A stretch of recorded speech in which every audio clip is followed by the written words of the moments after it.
Hey, it's Maximo and welcome to Maximo's Travels. It's our last full day in Naha in Okinawa and we ride a taxi to a hire car company where we pick up the cutest looking little hire car you've ever seen. We drive to Okinawa's southernmost tip and check out glass blowing in a glass village. We check out the village's Rainbow Street and I pretend to, surf. We check out thousands of pieces in the Glass Village's museum and buy one or two items as well. Next we head to Peace Memorial Park, a somber place that commemorates over 200,000 dead in World War II. We admire the landscape of southern Okinawa from its high cliff-top viewing points. We then head to Okinawa World, where we have lunch and eat Okinawan delicacies such as bitter melon and sea grapes. After lunch at Okinawa World, we check out an enormous and colourful long cave. We experience how people lived centuries ago at the Ryukyu Kingdom Castle Town and visit its museum. We go to a distillery and check out hundreds of snakes being added to Japanese sake. We drive back to the hotel in Naha and Joe is traumatized by an automatic parking garage. In the evening, we go to the back streets of the Kokosai shopping area and have one of the best meals that we've had at a vegetarian organic restaurant. Join me on this not to be missed video as we explore southern Okinawa.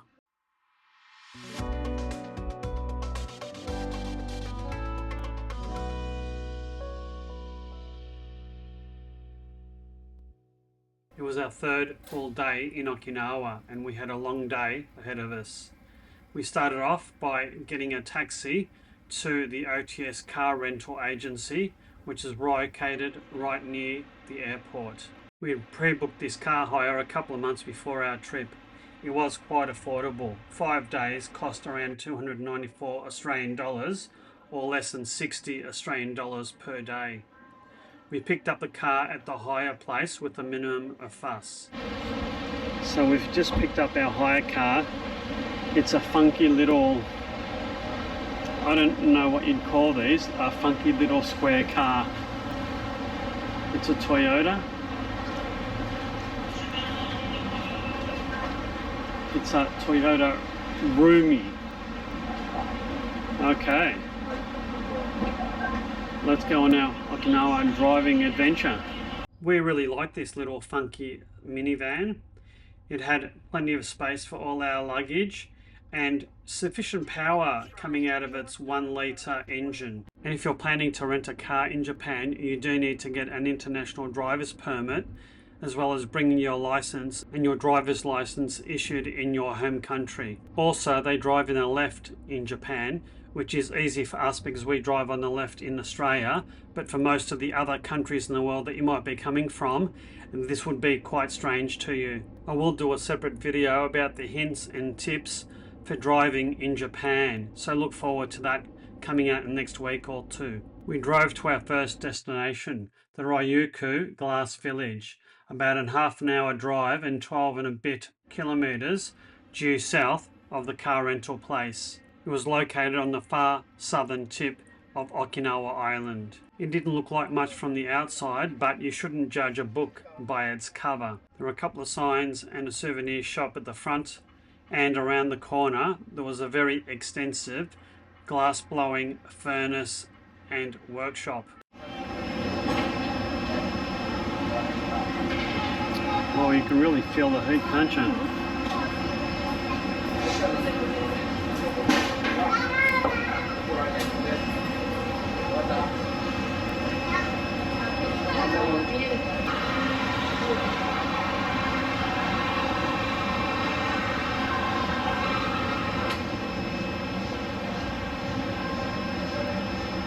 It was just fascinating to watch the master craftsmen at work, blowing and shaping all the intricate glass objects that we're making.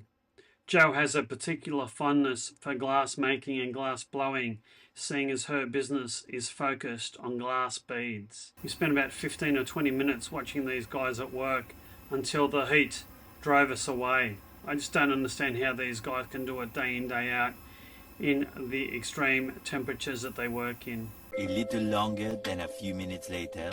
Just around the corner from the glass blowing factory, the glass village has its own rainbow street. It's basically a hill which has a wall of multicolored bricks, as well as a surfboard painted on the ground, and if you're standing in the right spot, it looks like you're, well, surfing. Also, if you have the time, you can attend glass blowing classes that are taught by master craftsmen.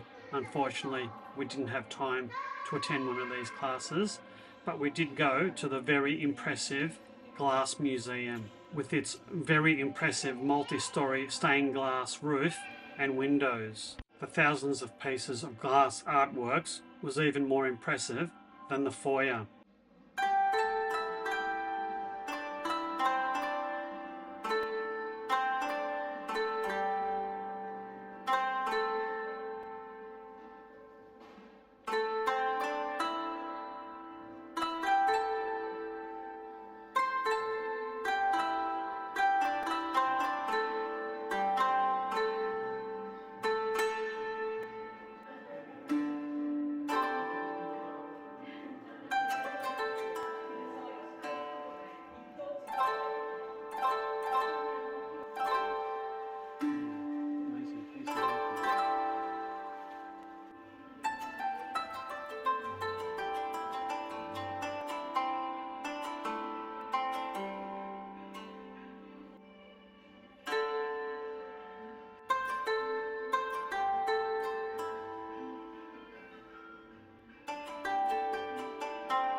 Glass pieces on display were stunning.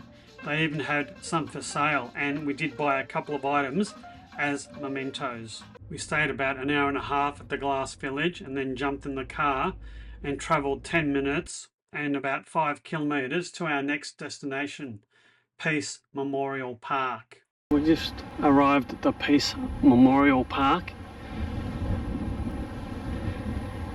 which is a park commemorating all the dead of World War II. Okinawa Peace Memorial Park is situated on Mabuni Hill, the site where the Battle of Okinawa ended in World War II. It was created to mourn the loss of close to 250,000 people. One of the key features of the park is the Cornerstone of Peace, which are hundreds of stone monuments inscribed with the names of some 200,000 individuals, including civilians, Japanese, and US and foreign soldiers who lost their lives in the Battle of Okinawa. The overcast sky was a match for the somber mood of the Peace Park. It really gives you pause to think about the futility of war. The park is huge. It covers 122,000 square meters. It also has a museum that costs 300 yen to enter. Unfortunately, we didn't have time to go in. There's no cost to enter the park itself. There's a free public car park that's also quite extensive. The park is very peaceful. All you can really hear is the slight wind and the breaking of the ocean waves on the cliffs below. We started wandering in the top end of the Peace Memorial Park. Here you get a fantastic view of the large museum, as well as some of the shrines that were supplied by the different prefectures of Japan, honouring their war dead. We continued walking around the top of the park and got some spectacular views of the surrounding countryside. We then walked down some very steep steps and made our way back slowly to the car. We started driving to our next two destinations, Okinawa World and the Valley of Gangala. This was a journey of about 6.5 kilometres and 10 minutes to the island's east. We arrived at Okinawa World and was directed to a free car spot in a very, very full car park. We proceeded to the ticket booth. Tickets to Okinawa World cost around 20 Australian dollars. There's 7 different things you can do there. Firstly, you can wander around the enormous Goyokinsundu cave. Secondly, there's the tropical orchards. Thirdly, you can experience handmade arts and crafts at their handmade experience. There's the Ryukyu Kingdom Castle Town. There is a Super Iesa show, Hubu Snake Show, the Hubu Museum Park. However, the first thing we did is went to the first floor restaurant and had lunch. We ordered in English through a handy tablet. It was very busy, but the service was fast. What are you going to be eating now? I've got some taco rice. Something underneath that salad. Well, there's rice and meat. Yeah. And I've got sea grapes, which is a Okinawan delicacy.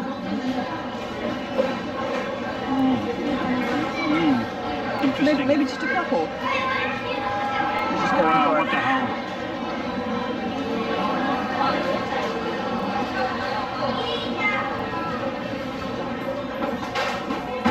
Better with sauce?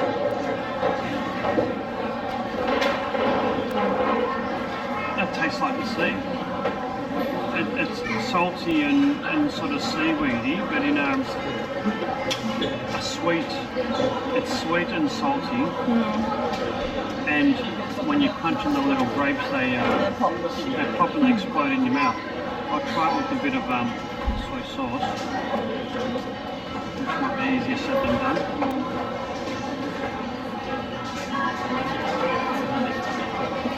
Good? That's quite nice. Alright, what do you got there, Joe? This is bitter melon. Right. Tempura. Yeah, tempura vegetable.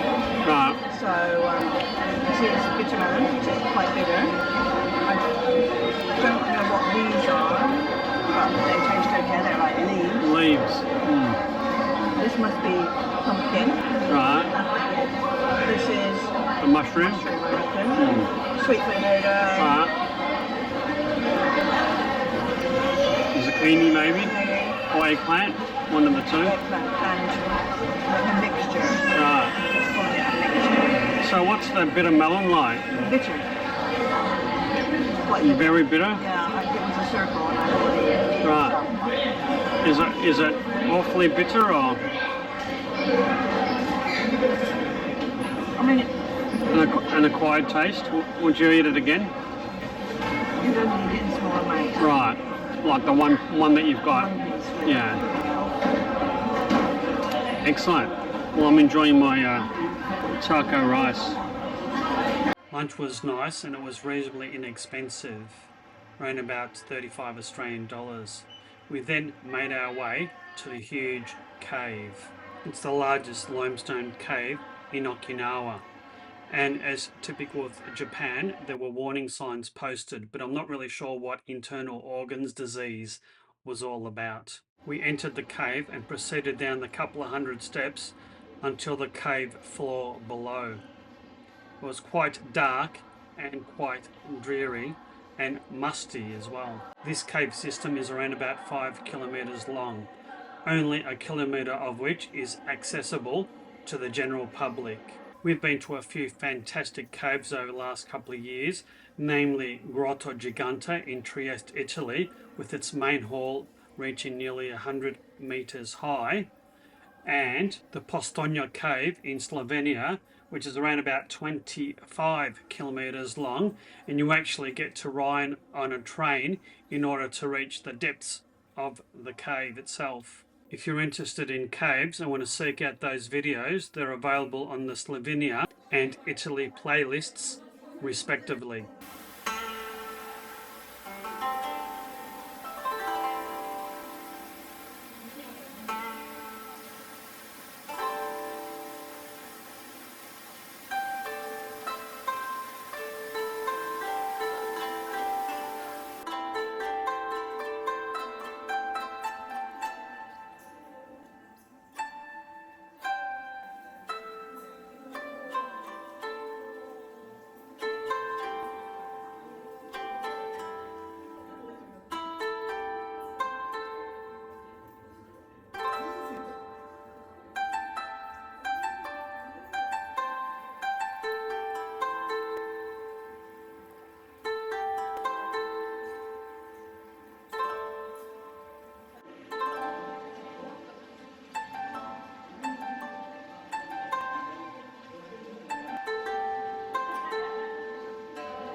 That underground cave system was spectacular. I guess the highlight for me was the underground river and waterfalls that were flowing through it. It was very hot and humid. The temperature was around 21 degrees and the humidity around 80%, which made it quite uncomfortable and difficult for a few people there to breathe. We left the cave and went to the tropical orchards. We only took a couple of photos in here because it was very, very hot and quite uncomfortable. Also, I don't think it was quite the right season to see all the flowers in their spectacular bloom. At the end of the orchard, there was a rather large pond where hundreds of tortoises were playing and floating about. Our third stop was the traditional craft experience. This is where, if you had time, you could participate in making handmade crafts, as well as just check out the glass blowing. The glass blowing facility was much smaller than the glass village that we visited the day before, but the advantage was you were able to get much closer to the master craftsmen at work and had a really good view of their craftsmanship in blowing glass. Our fourth stop was the Ryukyu Kingdom Castle Town. This is a mock-up of an old town of the Ryukyu Kingdom. You got an opportunity to see how the people lived and worked and shopped in historic times. Shisha or shishi in the local Okinawan language are found absolutely everywhere in Okinawa. They're believed to provide the occupants of houses protection. They often sit outside or on the roofs of many buildings, especially here in Okinawa World. There were lots of lion figurines in the Kingdom Castle town as well. The timing wasn't quite right for the Super Isa show, which was a dancing show, and neither Joe or I had a particular fondness of snakes, so the snake show didn't appeal to us. On the way back towards the cafe and the exit is the Naha brewery. It produces fine beer and Japanese and Okinawan sakes. Well, they put the snakes in the sake, and then you drink it. You're not really sure, are you? But you know there's a snake involved. Well, there's more than one by the looks of it. It says there's 150 in here. And there they are, the snakes in the bottle.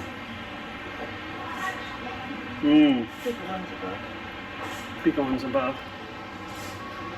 Oh my god, look at that. There's two in that one. Goodness. This sake was available both to try and to buy.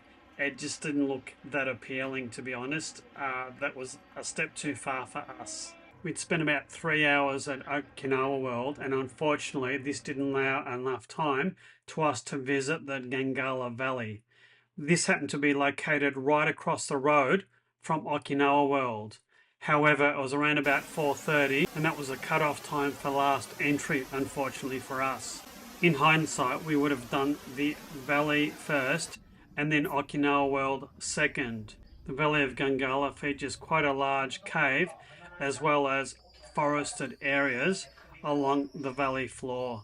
It's really quite spectacular, and it's a shame we missed it. They even have a cafe right inside the cave. Quite unique. Slightly disappointed that we didn't get to see the valley, we hopped back in the car for the trip back to Naha and our hotel. I was actually quite surprised to see so much sugarcane growing in the country areas. It reminded me a bit of Hawaii or northern Queensland. The trip back into Naha took around half an hour and was around about 13 or so kilometres. There was a little bit of traffic, but it was largely uneventful. Neither of us could work at how to use the sat-nav in the car, so it wasn't an issue because we resorted to using Google Maps on our phones. We drew into the hotel car park, and our next challenge was, well, how to park the car. Car park cost around $10 to use for the night. It was a multi-storey, fully automated car park. It was quite confusing because what you had to do was basically drive into the car spot, onto the little ramp, and then get out of the car, and the car park did all the rest. It took some explaining by the attendant to work out what the hell you needed to do. At one stage I thought I'd never see Jo again because she'd be spirited away and have to spend the night in the car. There were instructions given, but they were all in Japanese, so poor Jo didn't have a hope. The attendant got Jo out of the car, and then the car park did its magic. It was just fascinating to see that everything was totally automated, and slightly unnerving, wondering whether we'd ever see the car again. I mean, after all, I'd worked in IT for over 40 years, and Jo for the best part of 25 years. We know how these things work and how they can go wrong. And just like that, the car disappeared into the bowels of the car park. Car's gone. Later that night. We both had a rest in the hotel, and Jo got over her car park trauma, and we headed out for dinner. It was our last night in Naha. We wanted to do something special. We jumped on the monorail, went a couple of stops, and stopped at the Kokashi Street. We were going to go to Tamatebako, organic vegetarian restaurant. This is tucked in a side street just behind the Kokashi street food village. This place is filled with so many little bars, cafes, and traditional Okinawa restaurants. We found the restaurant without too much problem. It's quite small. It only had around 12 seats, and we were lucky to get the last 2 seats at the bar. If you want to come here, I would advise to book because quite a few people were turned away after we sat down. Ordering was quite easy. You just had to scan a QR code to get the menu with an English translation. Ordering was done through the website in English as well, all quite easy. The restaurant owner was the only person working in here. He did all the ordering, cooking, serving of drinks. He was a delightful and charming host and spoke pretty good English as well. That's my sake. Anyway, this is my special sake. Kampai. Kampai, Jo. What have you got there? Navy strength gin. Gin from Okinawa. Okinawa gin. Soda.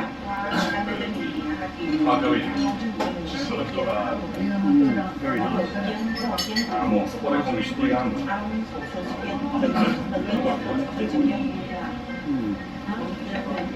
All the food was freshly prepared with high quality organic ingredients. My first dish was a salad with Okinawan sea grapes as a garnish. It was absolutely delicious. Jo ordered a vegetarian laksa with tofu. It was equally as nice. I tried some of hers just to be sure. That's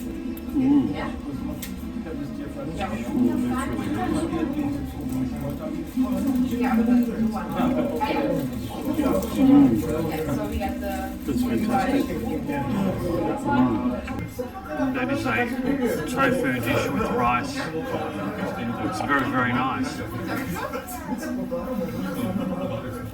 The dining experience at Tamatebako Organic Restaurant was fantastic. They only serve plant-based foods and organic ones at that. They also specialise in organic Okinawan traditional foods. This is probably the best dining experience that we had in Okinawa.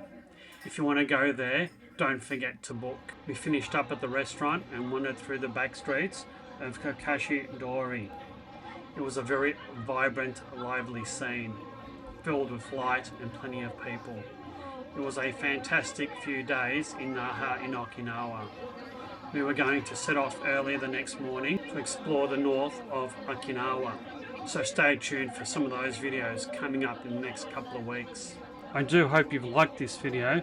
If so, please consider hitting that like and subscribe button. Hit that notify bell so you'll never miss another upcoming video.